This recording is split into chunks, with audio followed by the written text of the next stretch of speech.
The Little Princess and Her Dream Tower. Once upon a time, in a kingdom painted with sunrise pinks and golden meadows, there lived a little princess named Elara. She wasn't like the princesses in big grown-up books, who always wore sparkling crowns and long gowns. Elara liked her crown, yes, but she often wore it sideways because she said it felt more cheerful that way. And instead of gowns, she preferred comfy pajamas with stars printed on them. Elara's favorite place in the whole castle was her bedroom window. Every night, she would climb up onto the wide windowsill, curl up like a kitten, and look out at the tall tower that rose at the far end of the royal gardens. The tower was very old. It was built of silver gray stones, and vines climbed all the way to the top like green ribbons. Nobody used the tower anymore, so it stood quietly, almost shyly, waiting for someone to visit. One night, while Elara gazed at it, she whispered, Dream Tower. I wonder what it's like inside you. Do you hold secrets? Do you hide stories? If I dream about you, will you let me in? That night, something magical happened. The first dream. Elara drifted into sleep. In her dream, she found herself standing before the very tower she had seen from her window. But this time, the tower's wooden door was glowing faintly, as though it was made of starlight. She pushed it open, and the tower welcomed her inside. The first room was filled with clouds. Yes, real fluffy clouds, as soft as marshmallows. They floated around lazily, giggling whenever Elara touched them. Why do you laugh? She asked one little cloud. Because tickles, the cloud squeaked. Elara laughed too, until her tummy hurt. She realized the first room was teaching her something important. Laughter makes dreams lighter. When she woke up, she told her nanny about it. Maybe when I feel heavy with worries, I just need to laugh a little, like the clouds. Elara said wisely. Her nanny nodded. That's a beautiful lesson, little star. The second dream. The next night, Elara returned.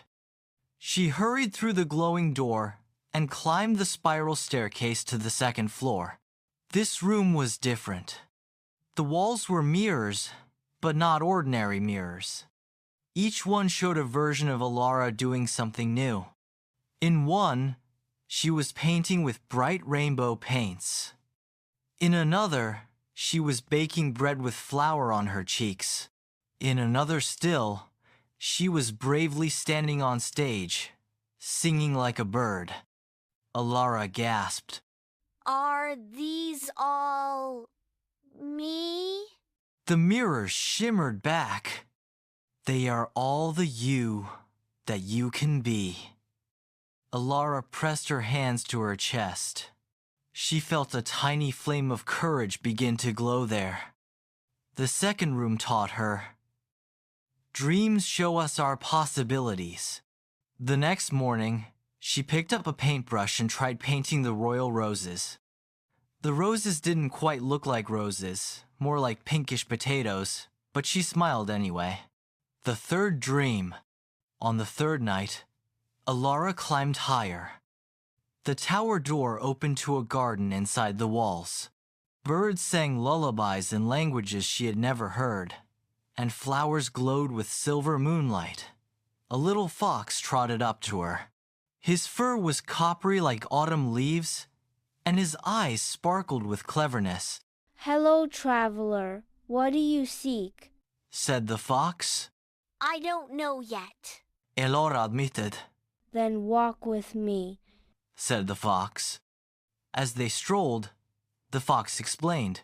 Sometimes dreams aren't about answers, they're about listening. Every flower whispers something, every star hums something. If you listen, you'll learn. Elara knelt and touched a glowing blue flower. It whispered, "Patience, little princess.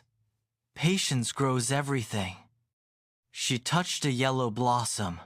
It hummed, "Joy, little princess. Joy makes sunshine last longer." That night, Elara woke up hugging her pillow, thinking, I must listen more, not only talk. the fourth dream. By now, Elara was excited to sleep each night, for the dream tower seemed to be waiting for her.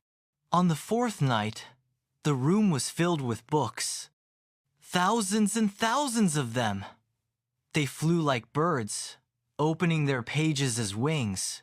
One book flapped over to her and perched on her shoulder. Would you like a story? Yes, please. Elara said eagerly. The book whispered a tale of a tiny pebble who dreamed of becoming a mountain. Another book fluttered to her lap and told the story of a droplet who wished to join the ocean. Elara realized, dreams are also made of stories, and every story is waiting for a listener. The next day, she asked her father, the king, if she could visit the castle library more often. I want to hear what the books are dreaming. She explained. The king laughed but agreed. The fifth dream. By now, the tower felt like a dear friend. Elara hurried upstairs to the fifth room. This time, it was filled with puzzles. Jigsaw pieces floated in the air. Riddles bounced around like rubber balls, and mazes unfolded across the floor. At first, Elara felt overwhelmed. There are too many puzzles. She cried.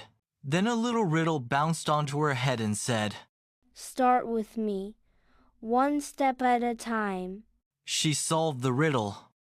What has hands but cannot clap? A clock. She guessed.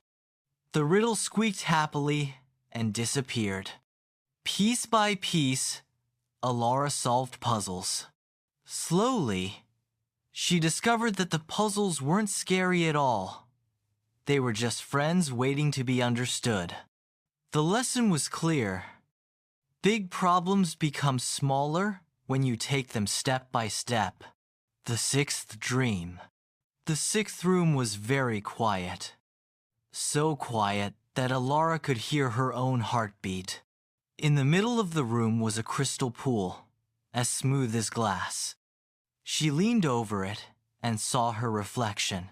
But instead of dress and a sideways crown, she looked taller, braver, older. Her reflection spoke softly. One day, you will be queen. But remember, being queen isn't about crowns or gowns. It's about kindness. Even the tallest tower begins with one small stone of kindness. Alara's eyes widened. So if I practice kindness now, I'm already building my future? Her reflection smiled. Exactly. Elara woke up and decided to give her morning bread roll to the kitchen cat. It purred loudly, and she felt her heart glow. The seventh dream. At last, Elara reached the top of the tower in her dream. The top room was round and open to the sky. Stars swirled above like diamonds dancing, and the moon smiled down as if it knew a secret. In the center stood a throne, but it wasn't made of gold. It was made of cushions, patchwork quilts, and soft feathers. It looked like the comfiest chair in the world. Elara sat on it, and the stars leaned closer. Little princess, They said, this tower has shown you laughter, possibilities, listening, stories, puzzles, kindness. But now You must learn the most important dream of all. Elara held her breath. Dreams are not just for sleeping. The stars whispered. They are for living. Every time you laugh, listen, share, or solve, you are building your own dream tower in the waking world. Alara's eyes filled with tears of joy. She promised. I will carry my dream tower with me, always. The morning after, when Elara finally woke up, the real tower at the edge of the garden stood the same silent and vine-covered. But Elara smiled at it from her window. I know your secret now. You are more than stone. You are made of dreams. And from that day on, whenever Elara laughed with her friends, painted messy roses, listened patiently, read stories, solved puzzles, or gave kindness, she felt the dream tower inside her heart growing taller and taller. One day, when she would become queen, everyone would see it shining in her eyes. Moral: dreams are not only for night. They are gentle seeds we can plant in our waking days. Every child carries a dream tower inside them, and with laughter, courage, listening, stories, problem-solving, and kindness, the tower grows as high as the stars.